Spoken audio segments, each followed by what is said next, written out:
Peggy 18.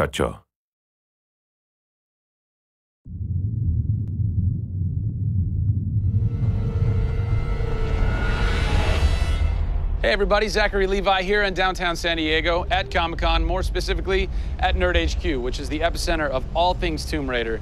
The anticipation is building as the team from Crystal Dynamics continues to say that this could be the game of their careers. Today we're going to dig a little bit deeper into the story with some of the key writers and designers who are brave enough to tackle the origin stories of Lara Croft.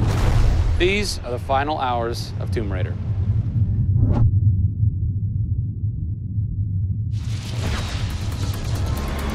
We're in downtown San Diego. We're at Nerd HQ. Fans, the public, will get to play the game for the first time ever. Are you nervous? This is the most nervous time of the entire game. This is huge for us. This is the first time we're giving anybody the opportunity to put their hands on the game. It's not finished yet. It's hard to send it out into the world like that. It's a little young, it's a little fresh. When you put it in the public's hands, you're getting a very raw, unfiltered, like, hey, this is what we love and this is what we don't. You'll start to read about it now. You'll start to see it online. You'll start to get people's perspectives. We're making sure that we make it the best thing that we can for the fans, and these are the fans. Why make an origin story? You could just kind of continue with the Lara Croft Tomb Raider saga, but you didn't. Why? We didn't start with the idea of doing an origin story, actually. We started with the idea of doing something fresh. There haven't been very many games that have the opportunity to go back and tell the true origin story.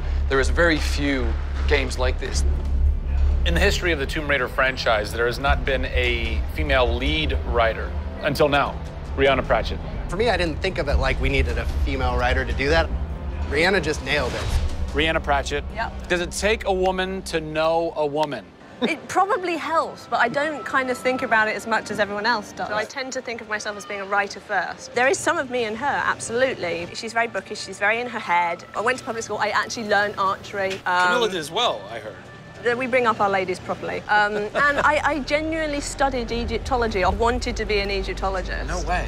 You know, I've always been a huge fan of kick-ass females. I mean, I grew up on Terminator and Aliens. Yeah. You know, fighting aliens in the future. I thought that was what girls did. It's great to be here at Comic-Con. This is my first time. People are really responding to this kind of new Lara. The fans have been great. They've been very supportive. I want to kind of live up to their expectations. I grew up going to fantasy and science fiction conventions. Now here I am looking at a Tomb Raider poster on the side of a building for a Tomb Raider game I have written. Can't quite process that, but it's very cool. Lara's actions affect her character and her emotional state, and so the first kill for us was a big thing.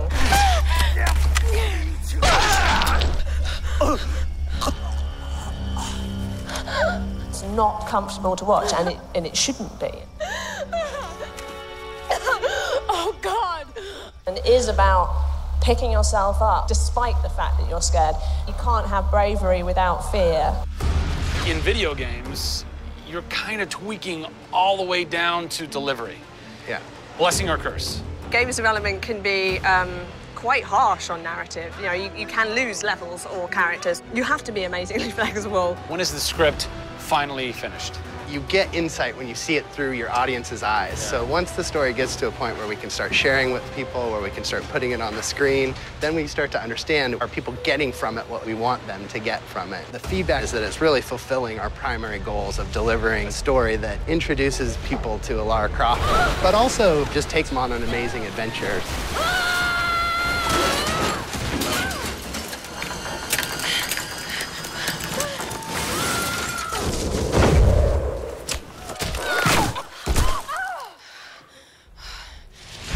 John Stafford, you're kind of the dialogue typist, word monkey. The words that you've been speaking for so long Yes. are from this everything man. that I've been through that's been extremely emotionally draining and painful, I have him to blame for. So we'll have words later about it. What were the challenges stepping into the heart and mind of a character like Lara Croft, who we've known for quite some time? Yes. Players' expectation is... You want to just jump right in, guns blazing? Controller, I'm awesome. I'm awesome. We want that. That's what video games basically allow gamers right? to feel. I am awesome.